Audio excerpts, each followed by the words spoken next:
Hello everyone. So UPSC Civil Service 2019 Prelims examination has been just over, and many of you would be saying that the question paper was a bit tough or was slightly tough. Yes, it varies because it varies according to your mental state. That is how you were actually preparing or how you were attempting the questions, etc. So nevertheless, concerning Indian polity, what I could say is that in polity there were 12 questions were asked, and all these 12 questions were simple questions in fact. So except for one or two questions maximum, you can say that maybe slightly tough, but then also the entire 12 questions you could have written in a simple way, in a very simple manner. So we'll discuss about these questions, and we'll discuss one by one all these 12 questions, and also the answers regarding what all are the answer, or regarding the answer key also. So the first one, which one of the following suggested that the governor should be an eminent person from outside the state and should be a detached figure without intense political links, or should not have taken part in politics in the recent past? The question is, which one of the following committees, it is asking about the committees, suggested that the governor of a particular state should be an eminent person from outside the state and should be a detached figure without intense political links, or should not have taken part in the politics in recent past? So there are four options that have been given. First, Administrative Reforms Commission of 1966, then Rajmanar Committee that was instituted in 1969, then Sarkaria Commission, and also National Commission to review the working of the Constitution. So these were the four options which you were given. But you all know that that is the most important part here is that it is Sarkaria Commission, because when you are actually going through several, that is, even if you are looking through the Lakshmikant, or even if you have attended our classes also, in class etc. I used to say regarding the Sarkaria Commission, the importance of Sarkaria Commission, what exactly Sarkaria Commission was speaking about. So Sarkaria Commission in fact is the answer here, because Sarkaria Commission was instituted in 1983 and was instituted with the main purpose to study about the center-state relations. That is how the center and the state relations should be regulated or should be made more cordial. So that was what it meant, and you all know that the institution of governor has been politicized or has been misused by the central government many a times. So obviously the Sarkaria Commission would be touching upon it. So if you had these intuitions, you could have actually written the first question also. So it is Sarkaria Commission of 1983 which actually mentioned, or which actually suggested these provisions. So what it said is that Sarkaria Commission was set up in 1983 by the central government of India. The Sarkaria Commission's charter was to examine the center-state relationship on various portfolios and also to suggest the changes that is required. So what are the recommendations pertaining to the appointment of governor? So here what it said is that the governor should be an eminent person. He should be a person from outside the state. Obviously, many times if you are going through the politics etc., you can see that the governor of a particular state would always be, or many a times would be actually coming from outside the state. So it means that this is also followed. And third one, he or she must not have participated in active politics for at least some time before his appointment. And he should be a detached person and not too intimately connected with the local politics of the state, of that particular state also. And he should be appointed in consultation with the chief minister of the state, vice president of the state, vice president of the country, as well as speaker of the Lok Sabha also. And appointment is done by the president of India. So this is what Sarkaria Commission mentioned about it. Apart from this, Sarkaria Commission also mentioned regarding, so what it also said is that his tenure of office must be guaranteed and should not be disturbed except for extremely compelling reasons. And if any action is to be taken against that particular person or the governor, then he must be given reasonable opportunities for showing, for explaining himself why he actually adopted that particular, decision, etc. So apart from this, the rest have been given. You can actually read through it. So this is what the Sarkaria Commission has mentioned regarding the appointment of governor and also regulating the office of governor. So this is very important. Now apart from this, moving on to the second question. In India, which of the following review the independent regulators in sectors like telecommunication, insurance, electricity, etc.? This is also a very simple question. Here the question is, in India, which one of the following review the independent regulators in sectors like telecommunication, insurance, etc.? First one, ad hoc committee set up by the parliament. Yeah, you know that it's there. That is parliament. Obviously, you all know that we are in a parliamentary form of government, or we know that we have a democracy, and here parliament is actually very supreme. Or parliament actually ensures the entire governance of the country is run in accordance to the will of the people. So here what happens is that Parliament has the power to scrutinize several or all the executive functions or all the executive bodies that are function or that are present in the constitution, present in India. So here, if you understand that particular concept, or if you know that particular concept, you know that ad hoc committees that are set up by the Parliament obviously would be in a position or would be empowered to review the meeting or review the functioning of regulators. So first one has to be there. Second one, parliamentary department related standing committees. Obviously, if a department related standing committee is there in order to study about that particular area, then obviously if there is any other regulator that is functioning with respect to that particular area, it would be reviewing its functioning. So that is also present. Now third one, Finance Commission, that is the biggest blunder you can actually point out in this particular question. That is, you all know that Finance Commission has not been mandated by the Constitution to review the functioning of independent regulators. So if you know that particular concept, you can actually eliminate 3 from here. So if you are eliminating 3 from the options, you can say C as well as Bombay, that is 1, 3 and 4, as well as 3, 4 and 5 can be eliminated. So the remaining is 1 and 2 as well as 2 and 5, which means that 2 has to be there. Now 4 obviously will not be there because it's not given in the option, as well as if you know that Financial Sector Legislative Reforms Commission, why exactly it has been mentioned, or what is actually the mandate of this particular commission, etc., you will be in a position to cancel this particular option also. So FSLRC is also not there. Now Niti Aayog, obviously Niti Aayog, you know that it is actually a think tank. It has been given as, or it is actually a think tank. It is not set up in order to review the regulatory functions also. So it is there in order to assist the government in carrying out several functions, or in order to assist the government in carrying out the governance of the country. So it is strictly a think tank. So which obviously means that 5 has to be eliminated. So here if you eliminate 3, 4 and 5, you can say that answer has to be A, that is 1 and 2. So in a parliamentary setup or in a parliamentary setup, we know that there are 3 ways, essentially there are 3 ways in which the parliament can regulate the function of the regulators. First one is regarding the question hour. Second one is discussions in the parliament which actually happens, and the third one is parliamentary committees also. So these are the 3 important criteria or 3 important instruments through which the parliament would be regulating the functioning of independent regulators. So apart from this, the regulators, there are certain regulators are there which submits periodic reports also, annual reports to the president, who will be laying it before the parliament also. So these are there. So which means that the answer is 1 and 2, that is ad hoc committees as well as parliament. So department-related standing committees. The committee of parliament is often used in several countries for oversight of regulators. In India, there are 24 department-related standing committees, and these committees are ministry-specific and may review the working of the regulators within their respective department also, which means that they are having the power to review the functioning of those regulators. Next one, ad hoc committees. The parliament will also be establishing ad hoc committees from time to time, and they would be examining the functioning of regulators also. So ad hoc committees are actually committees that are set up for a particular purpose, and that is for that particular specific purpose only. So that is what you mean by this ad hoc committee. So 1 and 2 has to be the answer. A. Next one, third question, with reference to the Constitution of India, consider the following statements. This is a very simple question.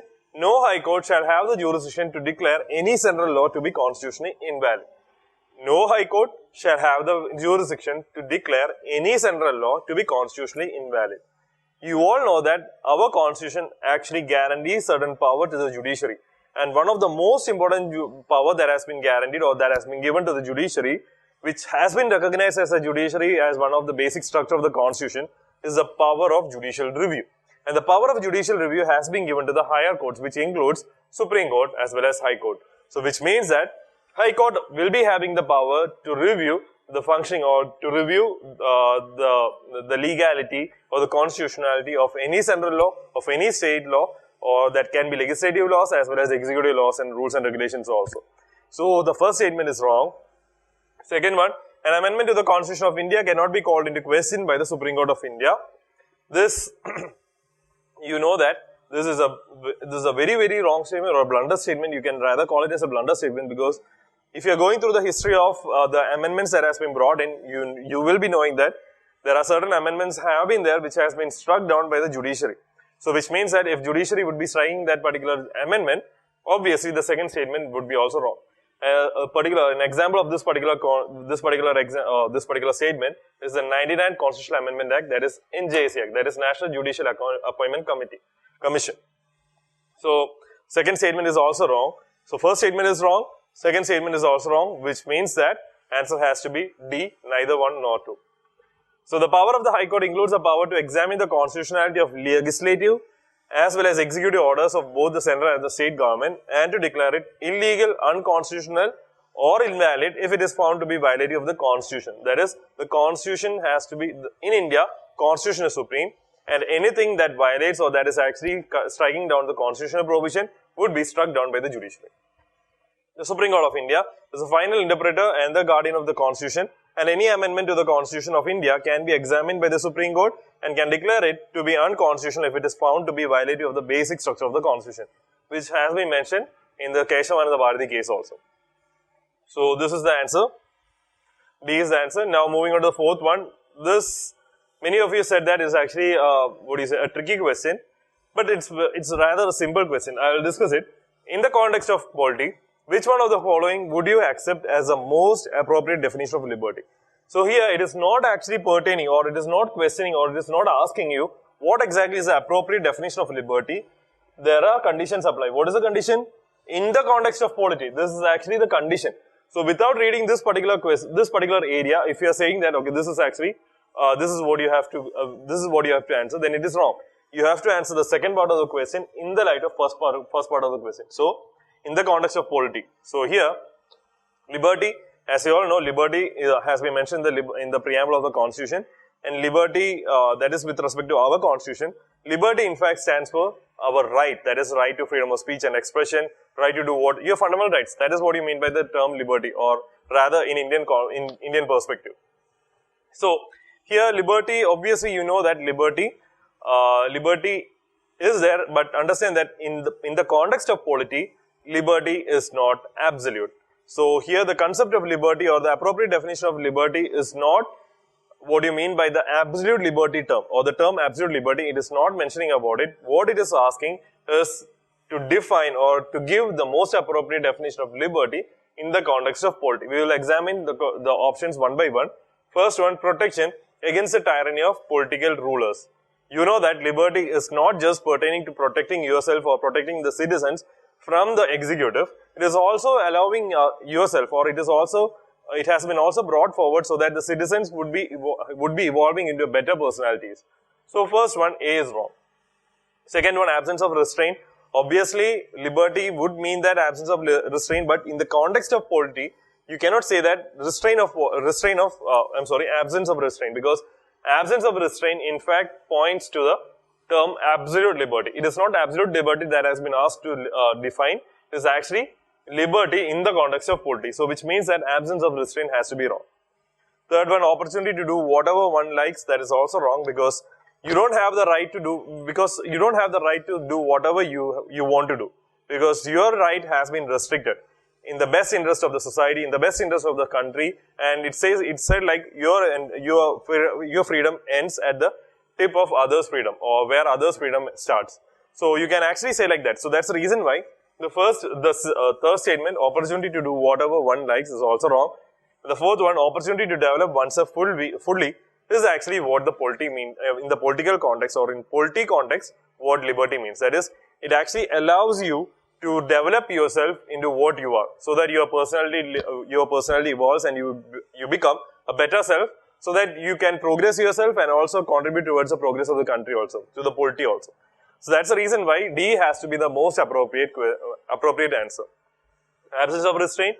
In many answer key I found absence of restraint, but the problem is that absence of restraint refers to absolute liberty, and this absolute liberty is not what has been mentioned in the context of polity. So that's the reason why answer has to be D. So what it means is, liberty mentioned in the preamble of the Constitution does not mean mere absence of the restraint. It is actually a positive concept of the right to liberty of thought, expression, belief, faith and worship, etc. It comprehends various freedoms mentioned in the fundamental rights of the Constitution. However, understand that our liberty in the political context is actually regulated with reasonable restrictions, and that is there. So you can read through the explanation, and it says that hence liberty is not the absence of restraint or opportunity to do whatever one likes, or the protection against the tyranny of political rulers, and hence the most appropriate one has to be the opportunity to develop oneself fully. That is actually the most appropriate one. Next one, with reference to the Constitution of India, prohibition or limitation or provisions contained in the ordinary law cannot act as prohibitions or limitations on the constitutional power under Article 142. It could mean which one of the following. So here, it says that with reference to the Constitution of India, prohibition or limitation or provisions contained in ordinary laws cannot act as prohibitions or limitations on the constitutional powers under Article 142. So clearly, if you would like to answer this particular question, you need to know what actually Article 142 deals about. But understand that Article 142, if you are actually going through the range, we had discussed in the class also, Article 140, that is from Article 1 to 4 actually has been contained, this particular area. That particular area is actually in part 1. Part 2 is from 5 to 11. So that is there. I had mentioned in the class also, that is part 1, part 2, the range of articles has to be, you need to have an idea about the range of articles. So from where to where is actually the range of that article coming up. So here Article 142, if you actually knew the range, that is it is actually part 5, it is actually coming from part 5, and part 5 in fact deals with union. So here union executive, union legislature, union judiciary has also been mentioned in detail about it. So which means that Article 142 on the most appropriate, you will be actually knowing that it's actually coming from part 5, that is dealing with union or the provisions of the union. Now examine one by one the provisions or one by one what all are the options and eliminate them or choose the one which is most appropriate in this context. The decisions of Election Commission of India while discharging its duties cannot be challenged in court of law. So you know that Article 142 is not speaking about Election Commission because Article 142 is speaking about part 5 which is actually dealing with union. So A can be eliminated. Second one, Supreme Court of India is not constrained in the exercise of its power by laws made by the Parliament. Supreme Court, obviously it comes in part 5 of the Constitution, so you can say that okay, B is there, so you can actually keep it there. Move on to the C, that is the third option. In the event of grave financial crisis in the country, the President of India can declare financial emergency without the consent from the Cabinet. C is actually speaking about the emergency provision, and emergency provision has not been mentioned in part 5 of the Constitution. So which means that you can eliminate C. Now D, state legislature cannot make laws on certain matters without the concurrence of union legislature. D is actually clearly, it is speaking about the state legislature, and the provisions of the state has been mentioned in part 6 of the Constitution, while provisions of the center has been mentioned in part 5 of the Constitution, or the provisions of the union has been discussed in part 5 of the Constitution, which means that D, Delhi can also be eliminated, which means that you are left with B, Bombay. That is, the Supreme Court of India is not constrained in the exercise of powers by law made by the Parliament. Again, this is also in current affairs because it was invoked by the Article 142, was invoked by the Supreme Court in recent judgments. It was there, it was discussed in many dailies, in the editorials as well as in the other sections also. So that's the reason why Article 142 was asked a question, it was actually current affairs also.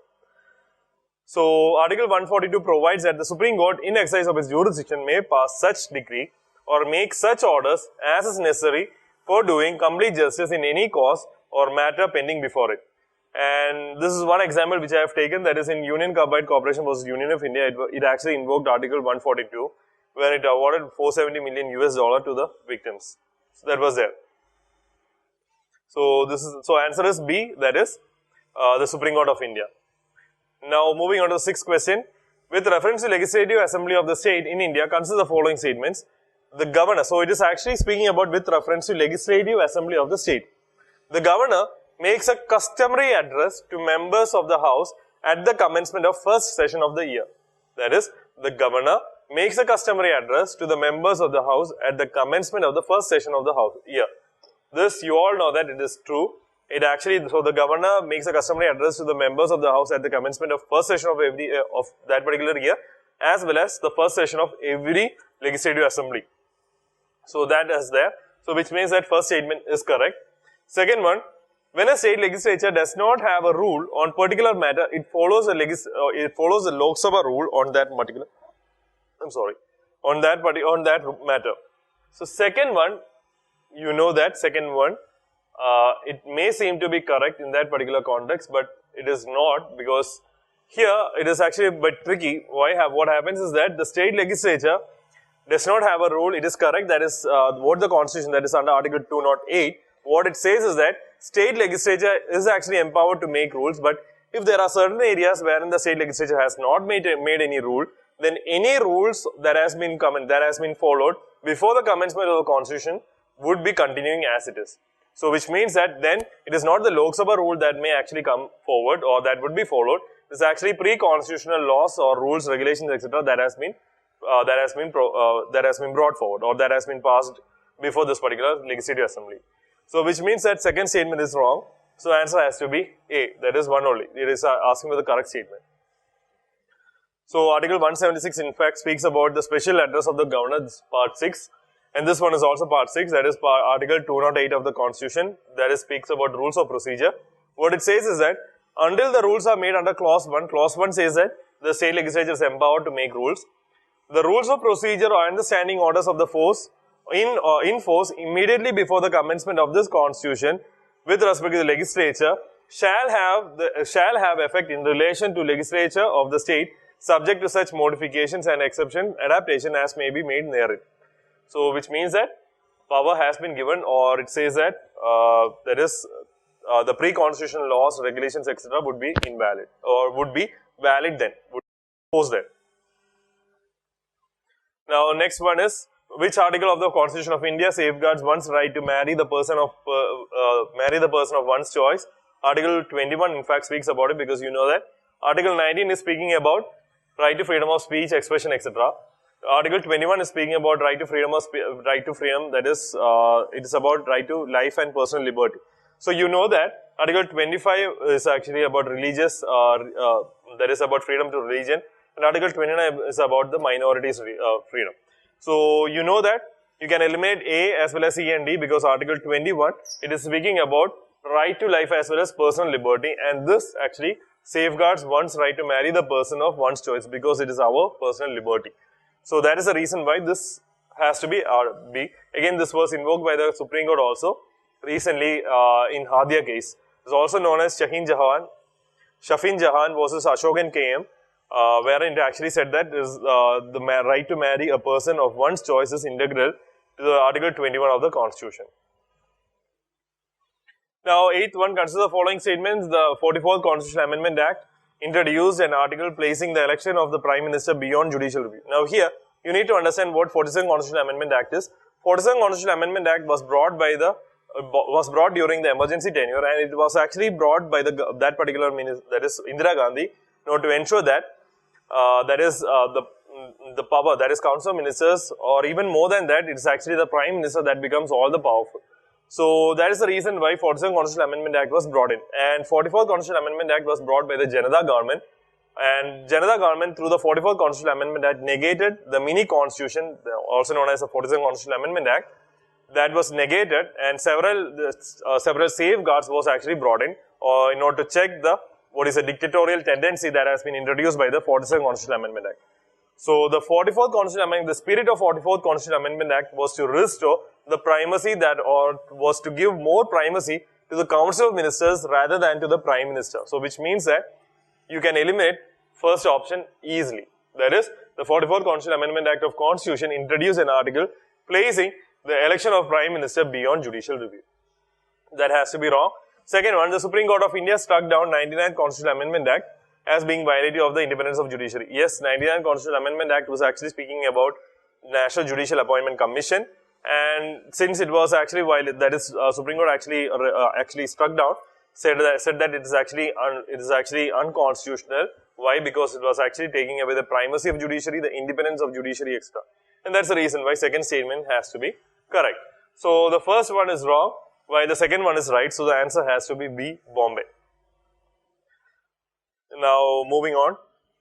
Ninth one is a very simple question. The motion to impeach the judge of the Supreme Court of India cannot be rejected by the Speaker of Lok Sabha as per Judges Inquiry Act of 1968.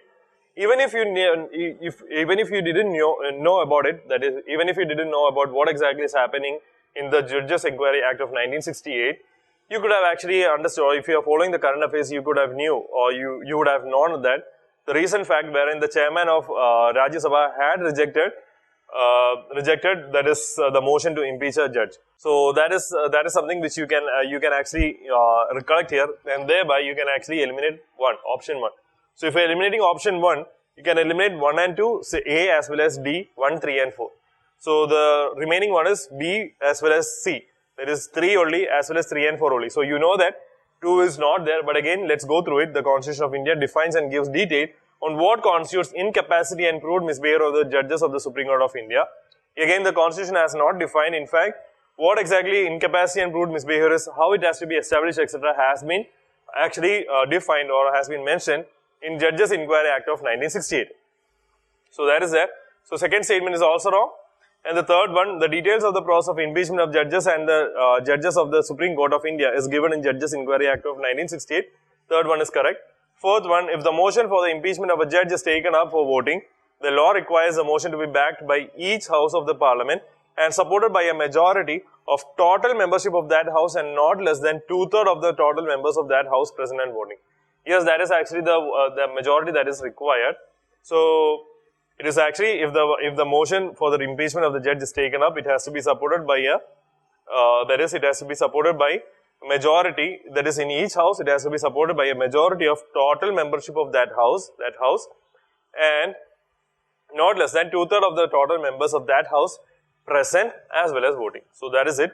So answer has to be C. So that is about this particular question. Now the 10th one, a simple question.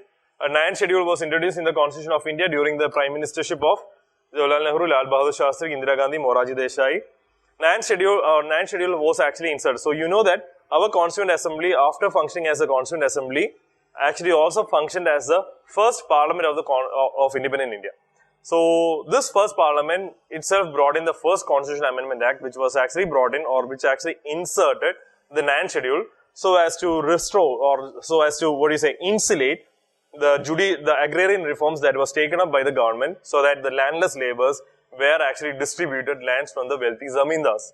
So this was the main purpose of inserting 9th schedule, so in this particular case you need to understand that 9th schedule here was inserted, or what it said is that anything that has been placed under 9th schedule will be kept outside judicial review. So in order to ensure that the judiciary does not strike down the agrarian reforms that has been taken up by the government introduced 9th schedule, and that was the first amendment act that was actually passed by the Constituent Assembly, which was actually functioning as the then first Parliament of India. So here, so if you knew that it's actually the first Parliament or first Constituent Assembly, that is the Constituent Assembly itself, you know that who was actually the Prime Minister? Jawaharlal Nehru. So answer has to be A. Now moving on, next one, the Parliament Prevention of Disqualification. Again, this is a very, very simple question. The Parliament Prevention of Disqualification Act of 1959 exempts several posts from disqualification on the ground of office of profit. You don't know about it, leave it. First statement, you don't know. Second one, the above mentioned act was amended 5 times. You don't know how many times it was amended also. So in that particular case, you will be going for the next or skipping to the next one. So what happens is that many of you would have actually, so you did not know about the first one. You skipped on to the second statement, you didn't know the second one. So what you did is that many of you would have actually skipped the entire question itself and went on to the next question. But the trick lies in the third statement. The term office of profit is well defined in Constitution of India. We very well has discussed in the classes, that is, the term office of profit has not been defined in the Constitution of India, and that's the reason why you know that has been well defined is actually wrong. The third statement is wrong, which means that you can eliminate C, that is Bombay, C as well as Delhi. So you'll be getting the answer 1 and 2 only. So yes, the first statement is correct. That is this particular statement, that is Parliament Prevention of Disqualification Act of 1959, in fact has actually mentioned about which all officers has to be exempted from the office of profit, and also that is it includes ministers, deputy ministers, chief whip, etc. And also the above mentioned act was also amended 5 times also. So that is also correct. So the answer is 1 and 2. A. Now this is a very simple question. Under which schedule of the Constitution of India can the transfer of tribal land to the private parties for mining be declared null and void? You know that third schedule. So if you knew what exactly these schedules are, the option schedules are all about, you could have answered it. First one, third schedule, you know that it's actually speaking about oath, emolument, oath, etc. So which means that third schedule can be eliminated, oaths of various constitutional bodies. Next one, fifth schedule, in fact, is actually dealing with the scheduled areas. 9th schedule, as I mentioned earlier, it is actually speaking about the judicial review, that is keeping it outside the judicial review. And D, 12th schedule is actually speaking about what? 12th schedule is actually speaking about. That is the municipality, the power that has been given to the municipal or the urban local bodies. So D will also be not the answer, will not be the answer. So the answer obviously has to be B, that is 5th schedule. So under which schedule of the Constitution of India can the transfer of tribal lands to the private parties for mine be declared null and void? That is actually 5th schedule, because 5th schedule in fact guards what exactly how the governance of the scheduled areas, etc., scheduled areas and tribal areas has to be carried out.